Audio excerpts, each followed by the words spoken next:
here. My name is Phil Mackey. That is Judd Zulga. We've got Declan Goff in the house. And just a quick plug for the Mackey and Judd podcast as well. So this is where you can find on Purple Daily and on YouTube our regular daily Vikings conversations. But you can also find all kinds of Twins and Wolves and additional Vikings discussions. Write that down, predictions, cliche Mount Rushmores, action movie rewinds, Minnesota sports rewinds on the Mackey and Judd podcast feed, Apple, Spotify, and scorenorth.com. And every Friday, we turn to Skol Reddit on this show to go and see what some of you are talking about on the Vikings Reddit channel. What are some of the questions and topics? And so, Declan, let's dive in. You set us up here. Yeah, I saw this one floating around the other day, and it's a very good question. If the Vikings decide to trade Dalvin Cook, what's the fallout? What can they get for him? And how good is Alexander Mattison? So there's a lot of things to parse apart here, because obviously the ideal would be, all right, Dalvin Cook and his camp come to their senses, and they're not going to be asking for ridiculous David Johnson money. They come to a deal that's more in that Melvin Gordon range, and everyone can come away happy with this. But if negotiations go sideways, Judd, let's start with this one. What do you think the Vikings could get for Dalvin Cook on the trade market? Unfortunately for the Vikings, again, with the position that he plays and being thrust onto a roster without any real offseason program, and if you think about this, so if he holds out at the start of training camp this year, he then forfeits being an unrestricted free agent after 2020. Mm-hmm. He's restricted in 2020 in March then of next year, okay? Or 21, I should say. So go through this exercise with me, and I think that we would both agree that if he hit the restricted market, and that means a team can offer up him a contract and then have to in turn compensate the Vikings, and the Vikings put which they would do almost certainly, a first round tender on Dalvin Cook. Nobody's going to give up a first round pick for him, I don't think. Therefore, I don't think in a trade you could get a first round pick. If he was going to hold out and basically said, I will never play for you again until I get Zeke Elliott money, and you said, well, that ain't going to happen, and traded him. I think the reality is, and people will poo-poo this and be like, no, you're wrong. I think the reality is the most that you could get for him right now on the open market of trading him is a second round pick. That's what I had written down too. And I think that's a pretty good compensation, but by the way, not perfect, but I think it's decent. And the ironic part there is, you can find guys like Dalvin Cook in the second round and not have to pay them $10 million. Yeah, what was Madison? Third round pick, yeah. Irv Smith was second. And you can find guys like that. Jerick McKinnon was a third or a fourth round pick for the Vikings a few years ago too. And I don't know if I put Jerick McKinnon at all in the same category as Dalvin Cook in terms of changing your franchise. Yep.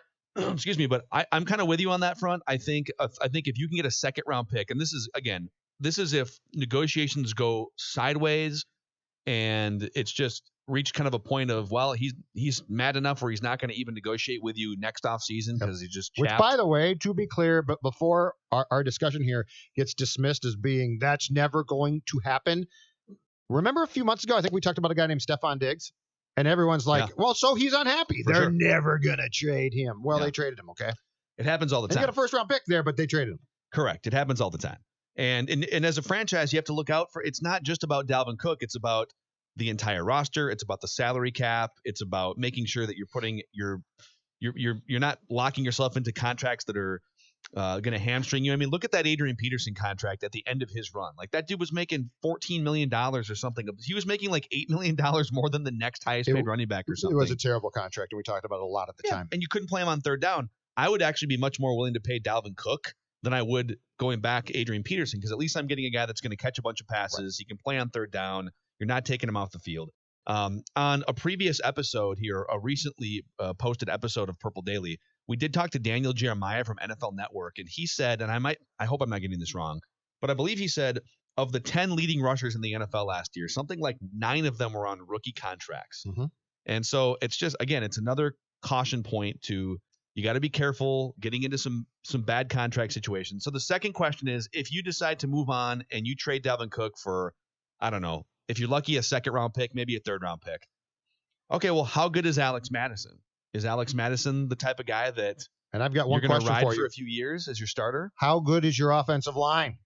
That's my question. This is why the cliche is true. You build up front, right? Mm-hmm. Dalvin Cook has a, when healthy, special skill set. And nobody's trying to say he doesn't, all right? But if we're going to talk about the success of the team and not just one player and how that offense gets to where it needs to go, what do you need? You need a line that can block for the run. You need a line that can protect Kirk Cousins. So I don't really think the question is how good is running back B compared to A, nearly as much as how good is your line in opening up holes and protecting your quarterback, because that to me is where everything starts.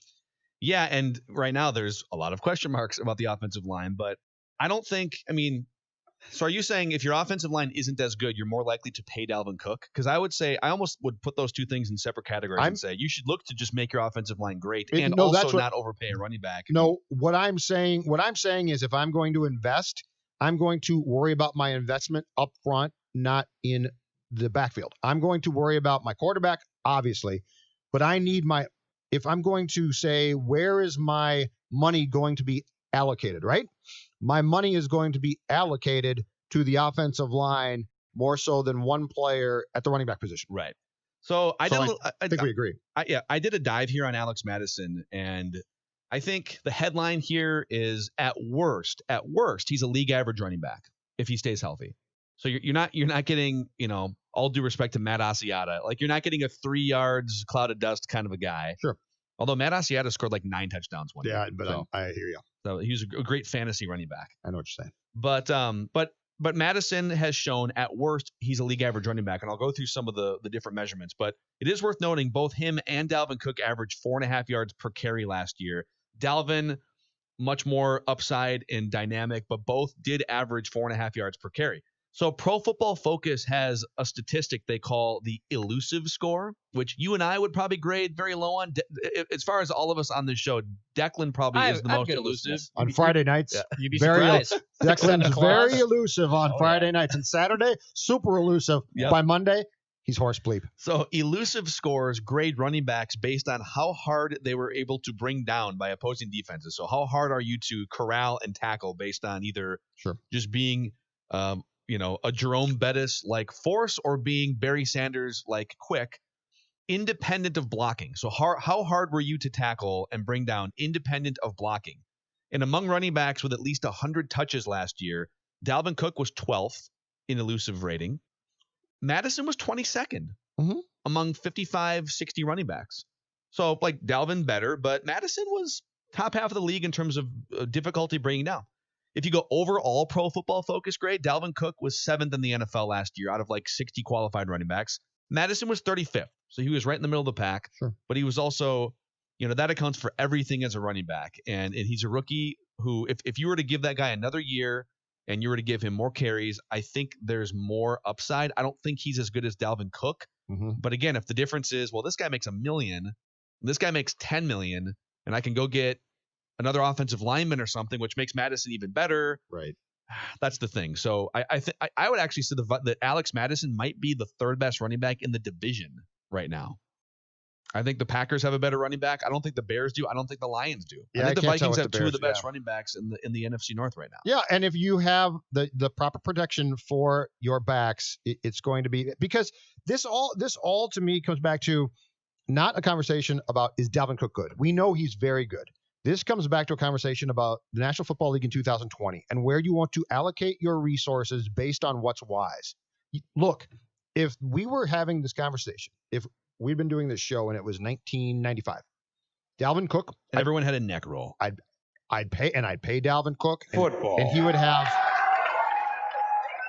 and I would be outraged if there was even a hint of him having to hold out because the at that time Red McComb's own Vikings were too cheap to pay him. Right? So in 1995, there would be no question that Dalvin Cook would deserve to be paid, and he would be paid, and he would be outstanding, and it would probably be for a period of time. The league has completely changed. The league has completely changed. So I don't like it that I feel like our conversations become an indictment of a player, because it's not. He's a really good player. It's a nod to how things are different now. And if you're going to, in your mind, overpay Dalvin Cook at the sacrifice of another position that I think in today's football is more important, as tough as it might be, I think that becomes the mistake. Yeah. So that's the next question off this. If they get to a point where they got to pull the trigger on a trade, it's either, it's either contract discussions break down and you can let him walk for essentially not. Well, you could. What are your options after this? In theory, could you franchise tag Dalvin Cook if you really wanted to? But then, that's going to be very, very high. Correct. But that's yes, the you problem. could. Then you're talking about $12-13 million. But yes. So you don't necessarily have to let him walk for nothing. But if you think you can get a second or third round pick, would they be better off? Let's say they traded him for a third round pick and they didn't pay him $10-15 million, and Alex Mattison is their running back. Are the Vikings a better team if they do that?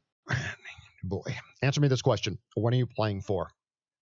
In your mind, are you 1,000% all in as much as you can be for 2020? Because you're not better off if you are. I think, well, because Kirk signed the contract, and we know that the coach and the GM aren't under contract for 2021, but let's assume that gets figured out. I actually think you're looking at a 2-year window here. I think you're looking at 2020 and 2021 because of all the rookies you're bringing in. Yeah. And because Kirk Cousins has signed a contract extension. So I would say 2020. I think 2021 actually is their better year on paper. I think they have a trajectory toward 2021. I agree with you completely.